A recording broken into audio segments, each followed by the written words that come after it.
Hey guys, welcome back to the channel. Today we're just doing a quick introduction into our new series where we're going to be taking a look at if it's a SHTF situation and you're only able to grab one firearm to do everything, what would that firearm be? Now, if you can only grab one, that's a really shitty day. It's probably a pretty bad situation. So we need a firearm that's good at personal defense. It's reliable. It is able to be used for hunting, everything from small game to large game and everything in between, as well as ammo availability needs to be a priority as well, because you need to be able to get stocked up on a variety of different types of ammunition for that firearm, as well as in a SHTF situation, you need to be able to scavenge for that ammunition or trade and barter for it. So it needs to be very, very abundant. Now, that firearm is currently not on the table here. What we do have is what came in second place and what came in third place up to our possible winner. I don't know, we'll see after this series here. I will get to that in a minute, but let's start off with what came in third place. So that is going to be the 22 long rifle. Now, this is probably one of the firearms I have the most time with, not this particular one, this one's fairly new, but you know, if this was the 2010s, this is pretty much every prepper's go-to firearm. They thought it was just the perfect weapon for the zombie apocalypse because they were obsessed with The Walking Dead, and so was I at that time. Now, this particular 1022 was a custom made by myself, and I got a suppressor on here, and I just love taking this small game hunting, but in a shit hit the fan situation, we would need it to be able to use it for larger game as well as for personal defense. And for that reason, because the 22 long rifle cartridge itself is not extremely reliable, as well as I wouldn't be willing to trust my life in a personal defense situation or take larger game, that is unfortunately why I was unable to choose this as the do-it-all firearm, even though it saddens me, and it definitely deserves a place in everyone's gun safe. This is not what we're going to be going with for this series here. Now, the second place. Now, this arguably could be in the first place, but we'll get into the reasons why it's not right after we do a little breakdown. So this is an AR-15, obviously. This is a Daniel Defense 14.5 pin and welded upper on a Aero Precision lower with the Geisley trigger in here. We got a Trijicon ACOG, the battery operated version, and an RMR red dot, just standard Magpul and BCM furniture on here. And then we got a light source up here as well. Now, the AR-15 platform is extremely versatile and a great do-it-all rifle. However, in today's gun culture, we've got kind of obsessed with having purpose-built variants. So a gun guy will have his Mark 18 for close quarters, and then he'll also have a 1,000-yard rifle as well on the AR-15 platform. So the issue with the AR-15 platform is not particularly with the platform, it's with the cartridge, and that's with the 223-556. And that's ultimately why we didn't choose it, and that's because, sure, it's great for personal defense, but when it comes to hunting, it's only really capable of taking medium-sized game, such as deer or coyote or stuff of that size. You can't really take small game like rabbits or squirrels. Sure, can you technically shoot one? Yeah, absolutely, but you're going to be ruining way too much meat and wasting a valuable bullet doing so. And you're also not going to be able to take larger game, anything larger than a deer, such as a bear, or elk, moose, whatever the case may be. It's not really going to be capable of doing that. And the reason for that is, so the 5.56 round, it's a tiny projectile, it's a 22 caliber, and it has a lot of ass behind it. So even in the GWAT, there's a lot of stories of US soldiers having to shoot their target 4, 5, 6 times before they would be down for the count, because it just pokes holes through them, just straight through, without doing too much internal damage. Now that issue can be resolved with shooting like some 77 grain Sierra Match Kings. That can definitely help, but it's still an issue. So like shooting stuff like hogs, you have to put a lot more rounds than you would think with the 5.56 through them, unless you just have superb shot placement, and even then might want to put a couple more shots in there just to be safe. So that's unfortunately the reason why we can't go with this one. It is reliable, and the ammo availability on both of these is superb. But for the hunting aspect, with their limited range of game that they can take, that's the reasons why we're not going to be going with these rifles. So what does that leave us with? You may be wondering why I've been saying firearm instead of gun. Well, this is why. We got 12 gauge pump action shotgun. Now I can stop saying firearm and start saying shotgun. So what we have here is a Mossberg 590S. It's brand new, got it last week. I did opt to go with the ghost ring sights. The main reason for that, to be completely honest, is because I have a lot of shotguns. None of them have ghost ring sights, and I'm very interested to see how they do in this test. Would I recommend them so far? They are very cool, but I don't think they'll be good for skeet shooting or shooting birds. But everything else I think they'll be good for, but we'll put them to a test and see how it goes.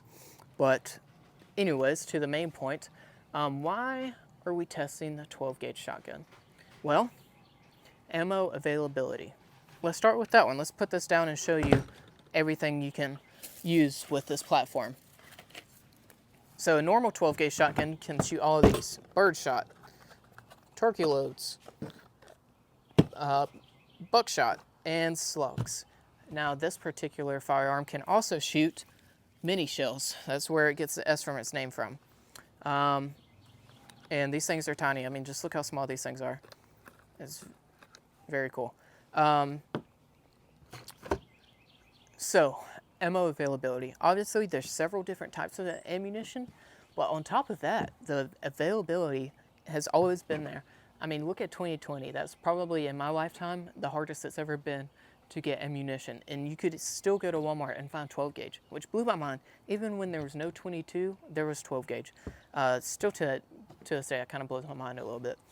As well as pretty much most households in America, even if they're not gun enthusiasts, they have a 12 gauge shotgun sitting around, or a box of shells, even if they don't have the gun for some reason, they inherited or whatever the case may be. So ammo availability is there. On top of that, for hunting and subsistence, this thing does it all.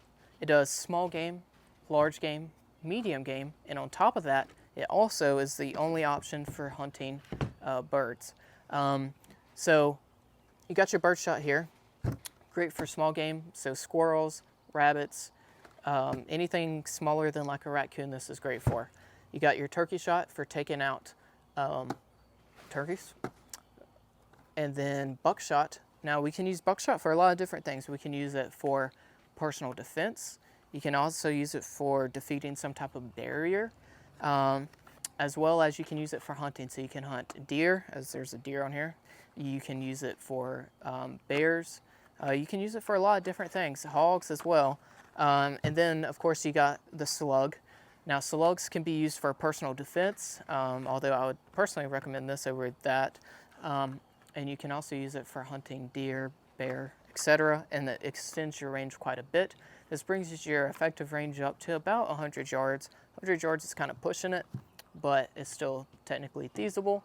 So when you take all these different ammunition types into consideration, this shotgun can really, truly put any type of meat on your table that you can think of.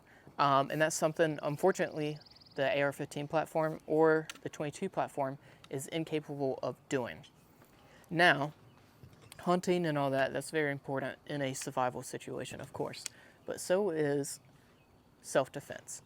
Now, it's quite a big debate and to say that this is better than that, because of course the 5.56 in an AR-15 platform is going to perform better at medium to long range engagements, and it's still going to hold its own in close quarters engagements.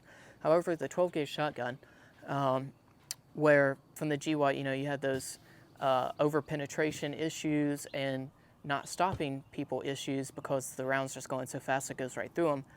That's not an issue with the 12 gauge. It's quite devastating. This particular buckshot, you have 9 pellets of 32 caliber entering you. That's gonna put a person down for the count, or whatever else is attacking you as far as like animal wise. So it can definitely hold its own in personal defense, and you throw in some slugs in there, now you got farther range. You throw in some mini shells, which, so these mini shells are in 7.5 shot birdshot, but they also come in slugs and buckshot, and that drastically increases the amount of shells that you can have in here, which is a drawback. So with these buckshot, I can have 8 in here, I believe, and with those, I believe it's 14. We'll have to test that later on in our test. But so that's basically the reason we've decided to go with the 12 gauge shotgun for this series, and it's going to be a multi-part series. It's going to take approximately, unfortunately, about a year, and that's mostly due to hunting regulations. So just a breakdown of what we plan to do. First of all, we are going to do some upgrades. We're going to get rid of this stock and get a Magpul stock on here. I was planning on getting rid of this handguard here, but I actually kind of like it, so we might end up keeping that. We're going to put a side saddle on here, a Velcro side saddle here, maybe here as well. We'll see about that. And also we've ordered some chokes, because chokes are very, very, very important when it comes to shotguns. And we can talk about that in a future video. As well as we're also going to give this bad boy a paint job. Right now I'm thinking M81 Woodland with spray paint, and we might do a video of that, I'm not sure. And then the first thing for hunting that comes up is going to be turkey season. So we are going to put down my normal turkey hunting rig, and we're going to pick this bad boy up. We're going to see if we can't grab a new pair of spurs, and that will be its first real world test to see if it can put meat on the table. Now after that, unfortunately, there's not too many seasons after turkey season for quite a while. So in the meantime, we're going to be focusing on getting a higher round count on this, and we're going to do that by shooting skeet and trap. However, that could be an issue with the ghost ring sights. Again, I've never had a shotgun with ghost ring sights on it. I've had a lot of shotguns, they always have a bead. So I'm interested to see how that works for shooting skeet. That'll be a very, very interesting test there. Also, I'm not necessarily recommending that if you did choose a shotgun that you go with one with ghost ring sights. I just did it because I didn't have one and I wanted to try it. And if they don't work out well, we'll just take it off and get rid of it. So we will focus on shooting skeet, getting a high round count again, and then we'll be working on personal defense stuff. So just practicing reloading, getting familiar with the firearm, as well as we'll do a video testing out different loads, especially these mini shells here. I'm very interested to see what kind of damage they can put out there. And then we'll be, basically it's a waiting game until deer season comes around, and we will go deer hunting with this firearm. We will either take buckshot or slugs. Haven't decided on that quite yet. Probably buckshot, and as well as in deer season, squirrel season also comes around. And I'm very, very much looking forward to taking these mini shells squirrel hunting. So I've went squirrel hunting quite a bit in my life. I've always taken a 22 because it's just much more fun with the 22 in my opinion, as well as you don't run the risk of ruining the meat or getting a chipped tooth because of a pellet in there. However, when I seen these mini shells exist, I was like, it had the gears turn in there that would be very fun for hunting squirrels and rabbits and stuff with, as well as in a shit hit the fan situation. This is like almost half the size of these, so you can carry a lot more of these with you and still effectively get squirrels and rabbits with these. So very, very interesting concept there. And then if we're lucky, we might be able to take this gun bear hunting as well. That'd be very fun. But besides that, yeah, that's pretty much it. This is just a quick little intro. I appreciate you guys tuning in. I'll be out on the lookout. The next video will probably be the customization video where we put a new stock and paint job on this gun. And yeah, leave your comments and tell me I'm wrong for not choosing the 5.56. I know everyone's like, why is he not going with that? But it's a theory. It's a theory, and any good theory needs to be put to the test. So with that being said, I'll catch you guys on the flip side, and stay tuned.